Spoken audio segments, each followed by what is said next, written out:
आज हम पढ़ेंगे असेसमेंट। असेसमेंट में होता है आकलन, ठीक है। असेसमेंट आकलन के प्रकार देखते हैं हम, ठीक है। तो पहला सेल्फ असेसमेंट, तो इसको बोलते हैं स्व आकलन। फिर पीयर असेसमेंट, इसको बोलते हैं सहपाठी आकलन। फिर इंडिविजुअल असेसमेंट, व्यक्तिगत आकलन। ग्रुप असेसमेंट, समूह आकलन, ठीक है।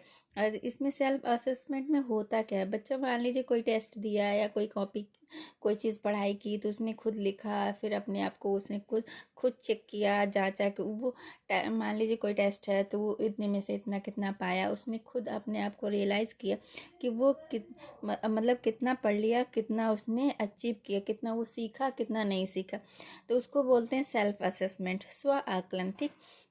दूसरा आता है पीयर असेसमेंट। पीयर असेसमेंट मतलब सहपाठी आकलन। इसमें होता क्या है, पीयर असेसमेंट में क्या होता है, जैसे बच्चों ने टेस्ट दिया तो बच्चों ने एक दूसरे की कॉपियाँ चेक की, ठीक। एक दूसरे से टेस्ट लिया, एक दूसरे से मतलब ओरली पूछ लिया, ठीक।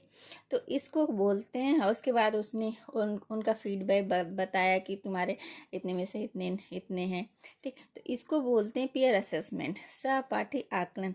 फिर आता है इंडिविजुअल असेसमेंट, मतलब व्यक्तिगत आकलन। इसमें क्या होता है कि एक बच्चे का टेस्ट होता है,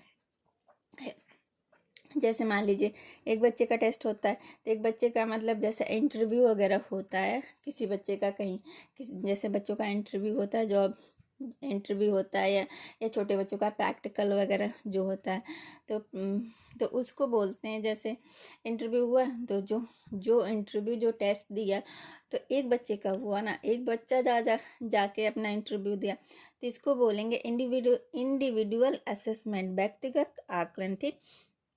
दूसरा है उसके बाद ग्रुप असेसमेंट। ग्रुप असेसमेंट, समूह आकलन। इसमें क्या होता है कि बहुत सारे बच्चे मतलब टेस्ट देते हैं, एग्ज़ाम देते हैं, मतलब ग्रुप में बच्चों का आकलन किया जाता है। जैसे स्कूलों में जो एग्ज़ाम होते हैं, जैसे हाफ ईयरली या फाइनल एग्ज़ाम जो भी होते हैं, उसमें क्या होता है ग्रुप में बच्चे पेपर देते हैं, बहुत सारे बच्चे पेपर देते हैं अपनी क्लास में, तो उसको बोलते हैं ग्रुप असेसमेंट, ठीक है। समूह आकलन। ऐसे छोटी छोटी बातों को पढ़ेंगे, याद करेंगे, आगे बढ़ेंगे। Thank you. मेरी वीडियो कैसी लगी प्लीज़ कमेंट करके बताइए। मेरी वीडियो को लाइक कीजिए, शेयर कीजिए, सब्सक्राइब कीजिए।